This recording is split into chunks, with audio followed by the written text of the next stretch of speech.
Assalamualaikum warahmatullahi wabarakatuh. Selamat pagi anak-anak kelas 5. Hari ini kita akan melanjutkan kembali materi tema 6, panas dan perpindahannya, subtema 3, pengaruh kalor terhadap kehidupan, dan kita masuk ke pembelajaran keempat. Alangkah baiknya sebelum kita memulai pembelajaran pada pagi hari ini, kita berdoa terlebih dahulu. Baiklah anak-anak kelas 5, perhatikan beberapa gambar berikut. Gambar tersebut menunjukkan keadaan lingkungan yang bersih dan lalu lintas yang tertib. Hal tersebut dapat terwujud jika warga masyarakat bertanggung jawab untuk menjaga kebersihan lingkungan dan mematuhi rambu lalu lintas. Anak-anak kelas 5, berbeda hal jika warga masyarakat tidak memiliki tanggung jawab untuk menjaga kebersihan lingkungan dan mematuhi rambu lalu lintas. Hal tersebut dapat menyebabkan munculnya permasalahan sosial di sekitar kita. Setiap warga negara mempunyai tanggung jawab yang harus dilaksanakan sesuai perannya di dalam masyarakat. Salah satu bentuk tanggung jawabnya adalah melaksanakan nilai-nilai Pancasila sebagai dasar negara. Nilai-nilai dalam Pancasila menjamin terjadinya masyarakat yang saling menghargai demi kepentingan bersama. Jadi, jika warga masyarakat tidak melaksanakan tanggung jawabnya, dapat menyebabkan terjadinya masalah sosial. Berikut ini beberapa jenis permasalahan sosial yang terjadi di lingkungan masyarakat.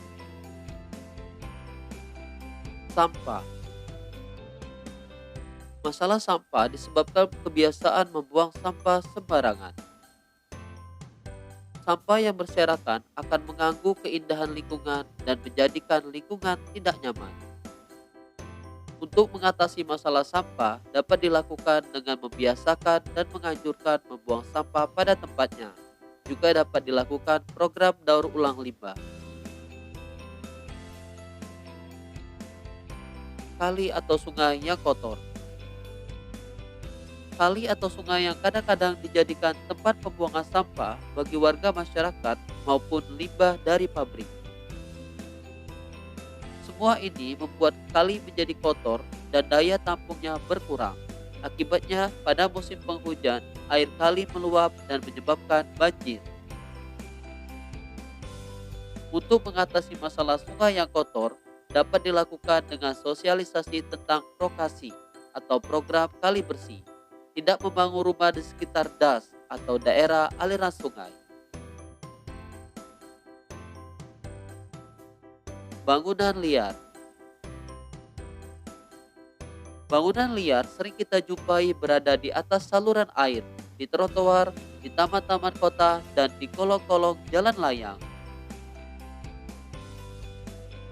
Hal ini akan menyebabkan masalah kesehatan dan kebersihan lingkungan yang menimbulkan ketidaknyamanan masyarakat. Untuk mengatasinya, antara lain dengan menertibkan bangunan liar, menuntaskan kemiskinan, dan membangun rumah susun bagi warga miskin.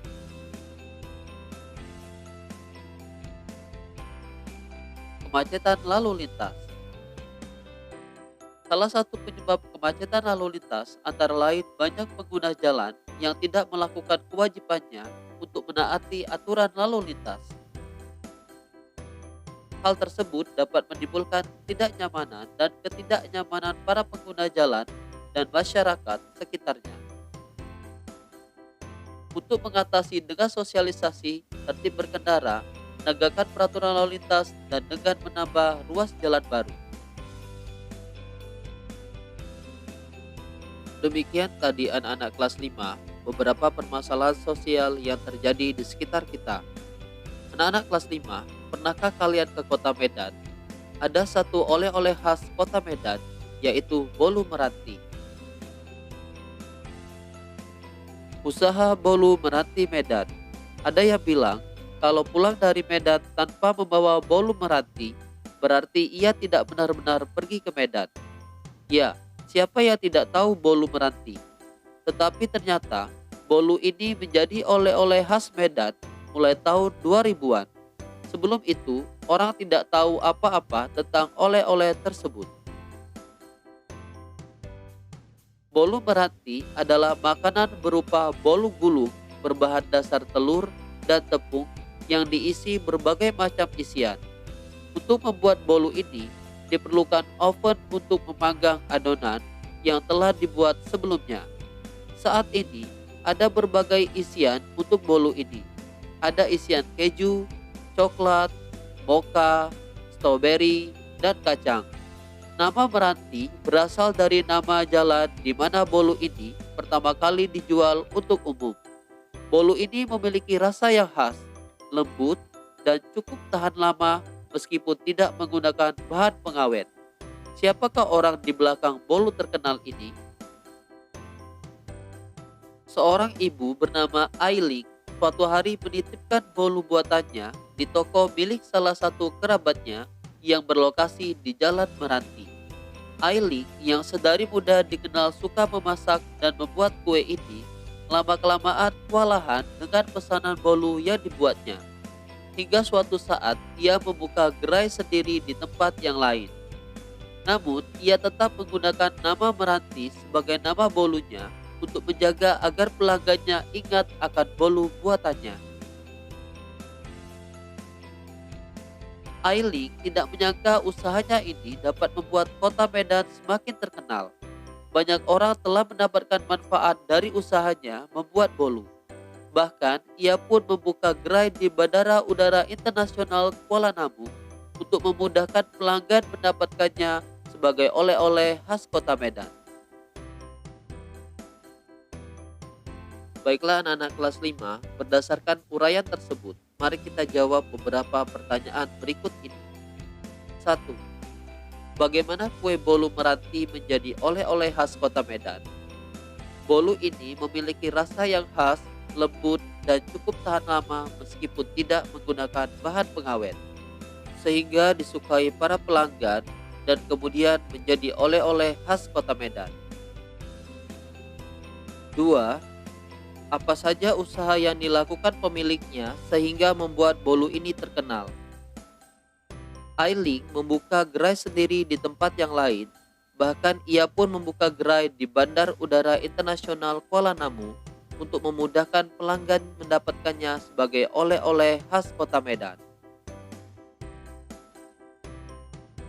3. Bagaimana pengaruh keberadaan bolu meranti terhadap pembangunan ekonomi masyarakat kota Medan? Usaha bolu meranti membuka lapangan pekerjaan bagi orang-orang Medan. 4. Bagaimana pengaruh keberadaan bolu meranti terhadap pembangunan sosial budaya masyarakatnya? Bolu meranti menjadi ciri khas kota Medan. Baiklah anak-anak kelas 5, demikian tadi pembelajaran kita pada pagi hari ini. Bapak harap semoga kalian mengerti. Ingat pesan Bapak 3M, menggunakan masker saat di luar rumah, mencuci tangan setelah bepergian, dan menjaga jarak di dalam keramaian. Bapak akhiri, Assalamualaikum warahmatullahi wabarakatuh. Selamat pagi.